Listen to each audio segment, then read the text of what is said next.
पाकिस्तान के पूर्व राजनायक भले ही कुछ भी बोले, लेकिन सच्चाई ये है कि पाकिस्तान की आवाम योगी और मोदी को पसंद करती है। मोदी और योगी का जादू उनके सर पर इस कदर है कि पाकिस्तानी आवाम चाहती कि जल्द से जल्द पाकिस्तान का विलय भारत में हो जाए।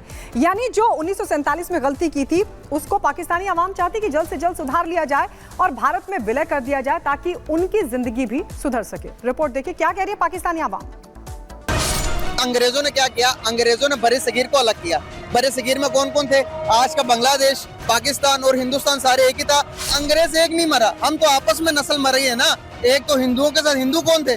हम में से ही लोग कन्वर्ट होकर मुसलमान हुए ना, हमारी नस्लों में से ही। आपने धोखा किया 1947 में कि आए पाकिस्तान बनाए, लेकिन आपने बनाया नहीं। जिस तरह मेरा एक पहले स्लोगन है कि आपने फाइलों में पाकिस्तान बनाया है, practically Pakistan does not exist.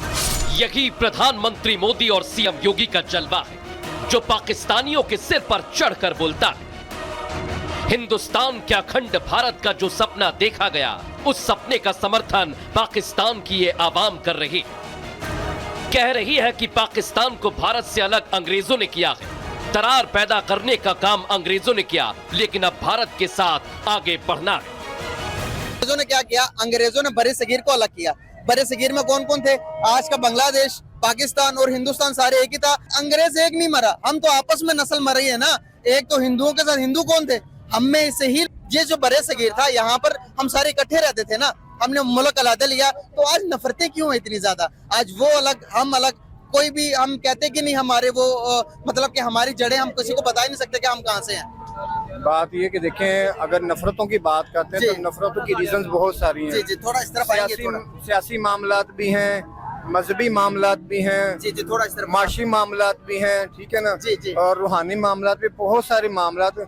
देखिए, हमारा जो दो कौमी नजरिया है ना, उसी को अगर हम समझ लें तो हमें ये पता चल जाएगा कि हम हमारे और उनके अंदर डिफरेंस क्यों पैदा हुआ है। मुफादात होते हैं, कौमी मुफादात होते हैं, उनके ऊपर सारी जमातों को एक होना चाहिए और तभी ही मामलात आगे की तरफ बढ़ते हैं। पाकिस्तानी मान रहे हैं कि अगर पाकिस्तान का हिंदुस्तान में विलय हो जाए तो गरीबी, बेबसी और लाचारगी का दौर खत्म हो जाएगा। लोगों की इज्जत बढ़ जाएगी, क्योंकि हिंदुस्तान का डंक आज पूरी दुनिया में जोर शोर से बज रहा है। जाए कि पीएम मोदी भी जो है वो एक तरह से डरे और खौफजदा रहते हैं पाकिस्तान से, तभी पाकिस्तान आते भी नहीं है। पाकिस्तान की जो लीडरशिप है उससे मिलते भी नहीं है मोदी जी, क्योंकि मोदी जी को पता है कि अगर मोदी जी हमारे किसी प्राइम मिनिस्टर से, हमारे किसी प्रेसिडेंट से, हमारे किसी भी मंत्री से या किसी आम सिटीजन से या किसी से भी अगर मिले तो मोदी जी ने अपनी जेब में हाथ डालना है और जितना पैसा होगा वो निकाल के दे देना है, बल्कि बाद में कह भी देना है कि इनको 2-4 बिलियन डॉलर भी ट्रांसफर कर दो। ऐसा होने के भी बहुत चांसेस हैं, इसी वजह से नहीं मिल रहे। पाकिस्तान में जिस तरह के हालात हैं उससे दुनिया वाकिफ है और पाकिस्तानी भी अपने हुक्मरानों से इतना परेशान हो चुके हैं कि उन्हें उम्मीद अब पीएम मोदी और सीएम योगी से ही है। पाकिस्तानी आवाम एक सुर में कह रही है कि भारत के साथ हाथ मिला लिया जाए ताकि जिल्लत भरी जिंदगी से छुटकारा मिल जाए। देखिए, अपोलोजाइज कर लें और अमन के मुआहदे करें, क्योंकि ऐसा अमन, जब तक अमन नहीं होगा तरक्की नहीं करेंगे, लड़ाइयों में रहेंगे। देखिए ना, जब दो भाई लड़ते हैं दूसरा कमजोर हो जाता है और तीसरे आके फायदा लेते हैं। इंडिया कह रहे भरोसा नहीं करना, बार बार हमारा भरोसा तोड़ते हो। पेरेंट्स, मेरे दादा वहाँ से माइग्रेट करके इधर आए थे 1947 में। मेरे वालिद साहब रास्ते में पैदा हुए थे। आज मेरा दिल रोता है कि मैं क्यों मेरा दादा इधर आ गया था, क्यों मेरे बाप को ले आया था। भाई आज हम इंडिया के साथ तरक्की कर रहे होते ना। पाकिस्तान में मुसलमान ज्यादा मरे हैं as compared to Indian Muslim इन 70 सालों में, देख लें। कुल मिलाकर पाकिस्तानी भी ये जानते हैं कि भारत में मिले बिना पाकिस्तान का उद्धार नहीं हो सकता है, लेकिन पाकिस्तान के कुछ हुक्मरान और कट्टरपंथी ऐसा होने नहीं देना चाहते। और इस बीच चिली के सेंटियागो से एक बड़ी खबर आ रही है और ये बताया जा रहा है कि वहां पर मेट्रो स्टेशन में भीषण आग लग गई है, जिसकी वजह से फायर ब्रिगेड मौके पर पहुंची है। आग बुझाने की कोशिशें लगातार जारी है, लेकिन आपको चिली के सेंटियागो से बड़ी खबर बता दें। चिली का सेंटियागो, जहां पर आप देख सकते हैं कैसे मेट्रो स्टेशन पर भीषण आग लगी है।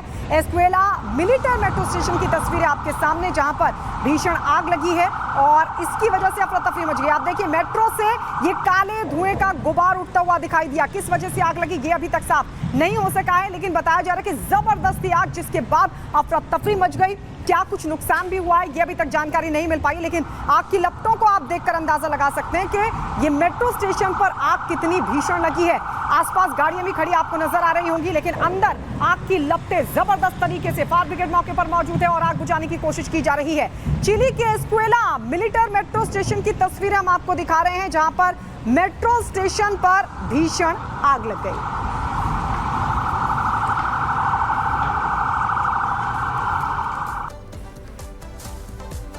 और आइए बात करते हैं झारखंड की। झारखंड में इस वक्त सियासी पारा चरम पर है और वजह है चंपई सोरेन। चंपई सोरेन ने अपने अपमान का दर्द बयां कर यह स्पष्ट संकेत दे दिया है कि अब बीजेपी में उनका जाना तय है। लेकिन हेमंत सोरेन इस पूरे घटनाक्रम के पीछे बता रहे हैं बीजेपी का हाथ। रिपोर्ट दिखाते हैं आपको।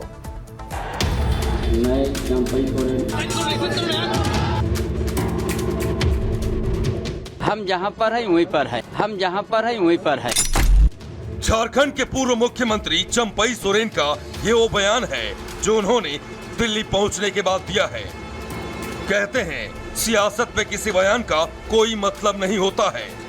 सियासत और सुविधा एक दूसरे के पर्याय हैं, तो यहाँ भी ऐसा ही होता नजर आ रहा है। उनके बयान से साफ है कि उन्हें मोदी का आशीर्वाद मिल चुका है, बस औपचारिक ऐलान बाकी है। एक बार फिर सुनिए चंपई सोरेन ने क्या कहा है।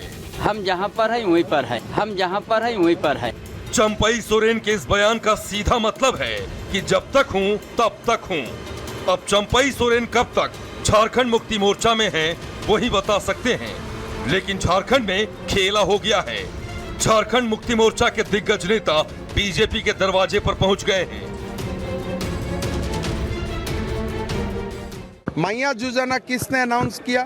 चंपई सोरेन ने अनाउंस किया, लेकिन आज उनका फोटो कहीं भी नहीं है। मेरा लगता है कि इतना बड़ा प्रमुख राजनीतिक व्यक्तियों का साथ जो झारखंड का मुख्यमंत्री रहा, उनका बारे में हल्का से हमें बात करना भी ठीक नहीं है।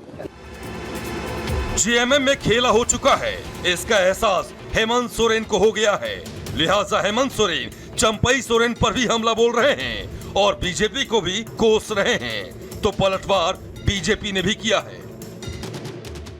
हमारे यहाँ पर एकता अखंडता को तोड़ने में लगा है। समाज तो छोड़ो, ये घर भी फोड़ने का काम करता है, पार्टी तोड़ने का काम करता है। आए दिन कभी इस विधायक को खरीद ले, कभी उस विधायक को खरीद ले। और पैसा ऐसा चीज है कि नेता लोग का तो ऐसे ही उन लोग को इधर उधर घसीटने में उन लोग को देरी नहीं लगता है। अच्छे नेतृत्वकर्ता के रूप में झारखंड की सेवा कर रहे थे, अच्छे मुख्यमंत्री के रूप में उन्होंने झारखंड की सेवा किया है। बेदाग मुख्यमंत्री। परिस्थितियों का अब तो केंद्रीय नेतृत्व पर सारी चीज़ें रहती हैं कि किसको ले किसको न ले, बड़ा व्यक्तित्व है, इसलिए पहले तो उनका क्या है नहीं हम नहीं कह सकते।